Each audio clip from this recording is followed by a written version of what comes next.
Bagaimana Islam masuk ke Nusantara? Islam pertama kali masuk ke Nusantara pada abad ke-7 Masehi melalui jalur perdagangan. Para pedagang dari Arab, Persia, dan Gujarat membawa ajaran Islam ke pelabuhan penting seperti Pelabuhan Barus di Sumatera.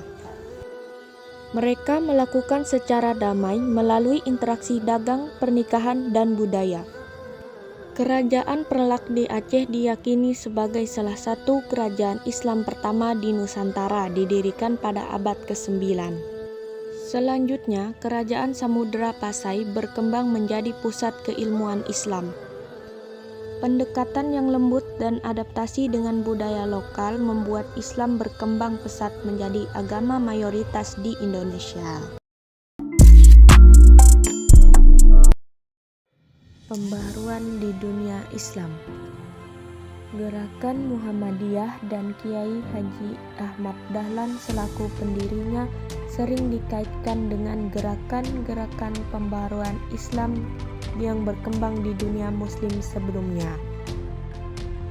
Gerakan pembaharuan Islam atau Tajdid fi al-Islam itu sering disebut pula sebagai gerakan kebangkitan Islam atau Islam Revival al-Syahwa al-Islami, gerakan kebangkitan Salafiyah atau Musyi'at Syari al-Salaf, dan dalam terminologi kontemporer disebut pula sebagai gerakan reformasi dan modernisasi Islamik atau Islamic Reformist Islamic modern.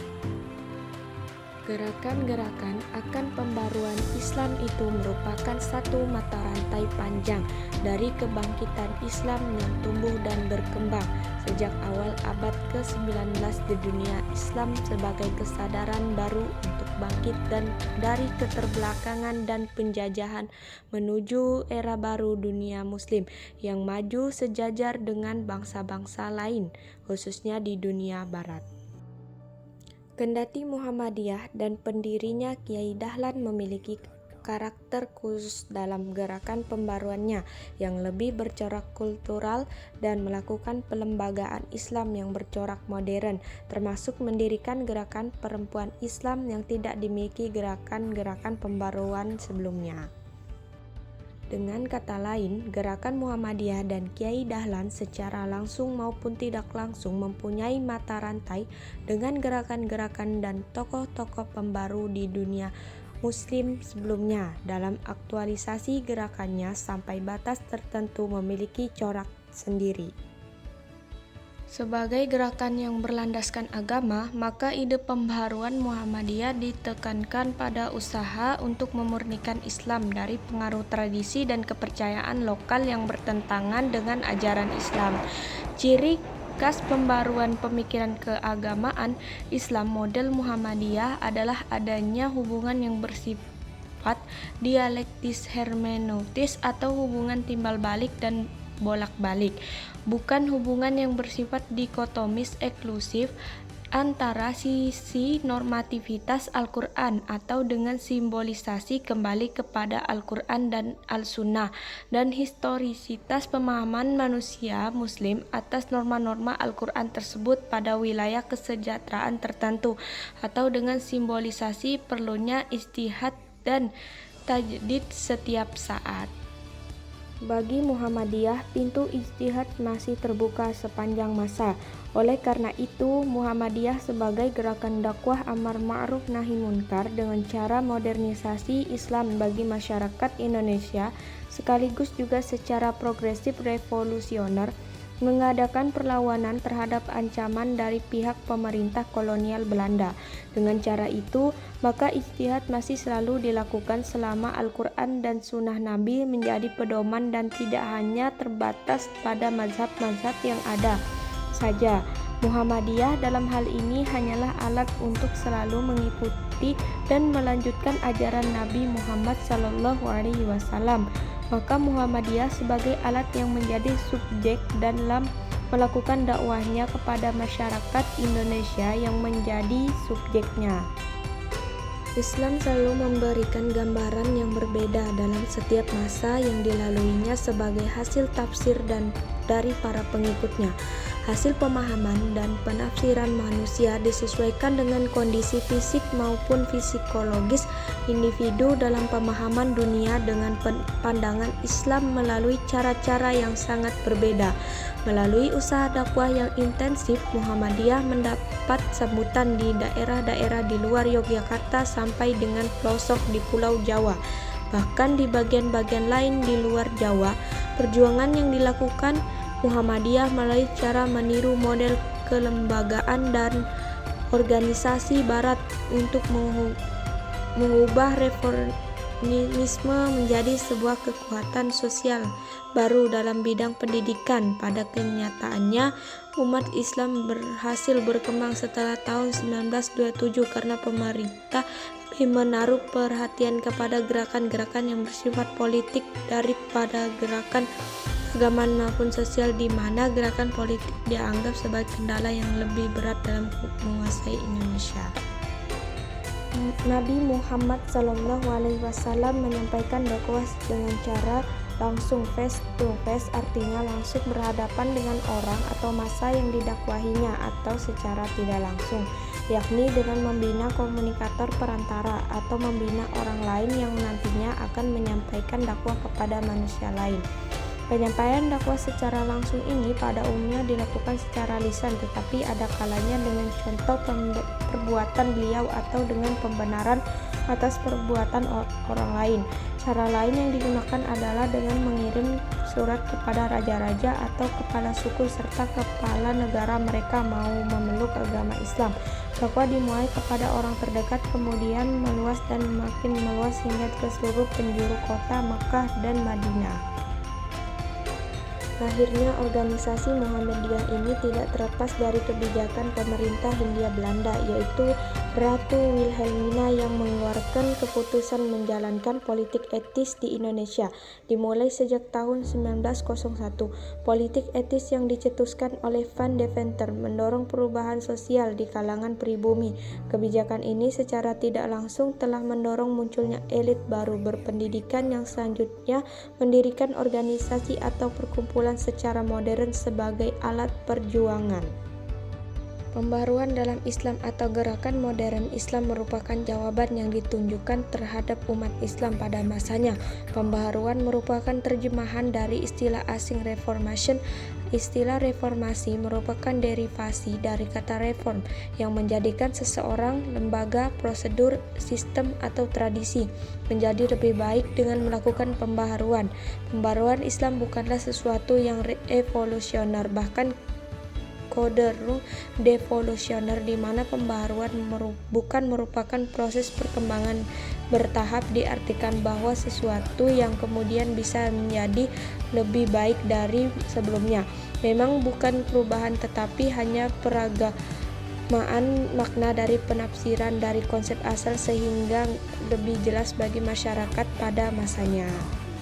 Sejarah berdirinya Muhammadiyah. Muhammadiyah didirikan oleh Kiai Haji Ahmad Dahlan di Kauman, Yogyakarta pada 18 November 1912 atau 8 Zulhijjah 1330 Hijriah dengan tujuan memurnikan ajaran Islam dan mewadahi sekolah madrasah ibtidaiyah diniyah Islamiyah. Muhammadiyah mempergunakan jalan dakwah kultural yang meliputi dua pintu, yaitu konvensional dan komunikasi. Yang pertama, menyampaikan ajaran Islam melalui ceramah, khutbah, dialog, interaksi, dan kegiatan tabligh lainnya. Cara ini sudah berlangsung lama dan masih terus digunakan sampai saat ini. Yang kedua, sebagai proses interaksi, nilai, dan saling mempengaruhi dalam rangka terjadinya perubahan pemahaman, keimanan, dan pengalaman Islam secara individual dan perubahan struktur dan norma kehidupan menuju masyarakat madani secara sosial. Gerakan ini diberi nama Muhammadiyah dengan harapan agar pengikutnya benar-benar bisa mengikuti jejak Nabi Muhammad SAW. Secara etimologis bahasa, kata Muhammadiyah merupakan kata jadian dari kata Muhammad dan Diyah. Kata Muhammad menunjuk pada pengertian Rasulullah atau seorang yang diutus Allah ke muka bumi untuk menyampaikan risalah dan agama Islam kepada seluruh umat manusia.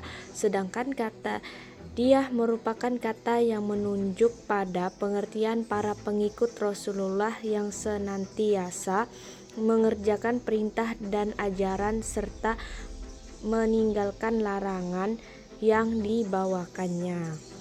Latar belakang berdirinya Muhammadiyah pada awal abad ke-20, umat Islam di Indonesia mengalami berbagai tantangan seperti maraknya praktik keagamaan yang bercampur dengan tahayul, bid'ah, dan khurafat atau TBC. Kondisi sosial umat ekonomi Islam yang lemah akibat kebijakan kolonial Belanda. Pengaruh gerakan pembaruan Islam di Timur Tengah seperti yang dilakukan oleh Muhammad Abduh dan Jamaluddin Al-Afghani. Memurnikan ajaran Islam berdasarkan Al-Quran dan hadis. Meningkatkan pendidikan Islam melalui sekolah-sekolah modern.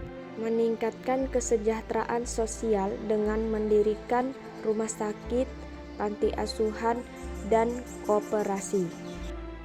Melawan penjajahan dengan memperkuat umat Islam di bidang pendidikan dan ekonomi.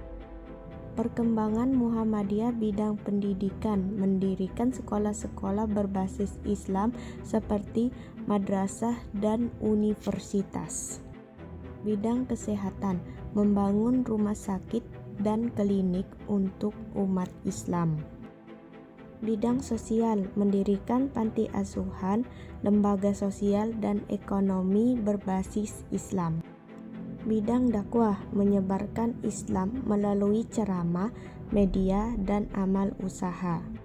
Kini Muhammadiyah telah menjadi salah satu organisasi Islam terbesar di Indonesia dengan jutaan anggota, ribuan sekolah, universitas, rumah sakit, serta lembaga sosial yang tersebar di seluruh negeri. Pembaruan Islam, masuknya Islam di Nusantara dan Muhammadiyah adalah sejarah Indonesia. Sejarah ini adalah sumber inspirasi. Dakwah adalah kegiatan mengajak manusia kepada Allah dengan hikmah dan nasihat yang baik, sehingga mereka meninggalkan kesesatan dan beriman kepada Allah, agar mereka keluar dari kegelapan menuju cahaya yang terang, yaitu Islam. Menurut bahasa lain, aslinya bahasa Arab dakwah mempunyai arti sebagai ajaran, panggilan, seruan, atau himbauan. Kegiatan dakwah ditunjukkan untuk mengubah jahiliyah kepada pengetahuan, pengetahuan menjadi pola pikir, pola pikir menjadi aktivitas, amal menjadi hasil, dan mengubah hasil menjadi tujuan, yaitu ridho Allah. Oleh karena itu, berdakwah merupakan tugas dan kewajiban muslim bagi setiap muslim. Tugas dan kewajiban yang mulia. Penyampaian syiar Islam dakwah oleh Muhammadiyah tidak lepas dari dua unsur utama, yaitu ajaran Islam, yaitu Al-Quran dan Al-Sunnah Nabi Muhammad atau hadis Nabi. Jadi setiap anggota Muhammadiyah yang akan melaksanakan tugas dan kewajibannya sebagai penyuruh atau pendakwah harus berpegang kepada segala ketentuan serta keterangan yang ada pada Al-Quran dan hadis. Tekanan utama materi dakwah tidak terlepas dari akidah Islam, tauhid dan keimanan.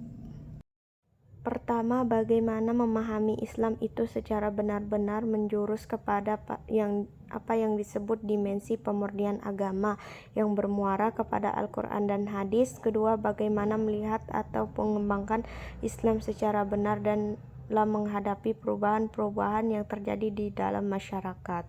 Berdimensi pembaruan mengambil keberanian baru secara intelektual dan inisiatif baru di dalam sikap dan perbuatan untuk mengembangkan pemikiran-pemikiran baru serta memperbanyak pengikut, tetapi juga sejatinya merupakan kegiatan untuk memperbanyak orang yang sadar akan kebenaran Islam dan selanjutnya mengamalkan ajaran tersebut.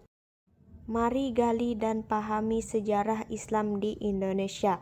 Islam yang rahmatan lil alamin diwujudkan melalui sejarah.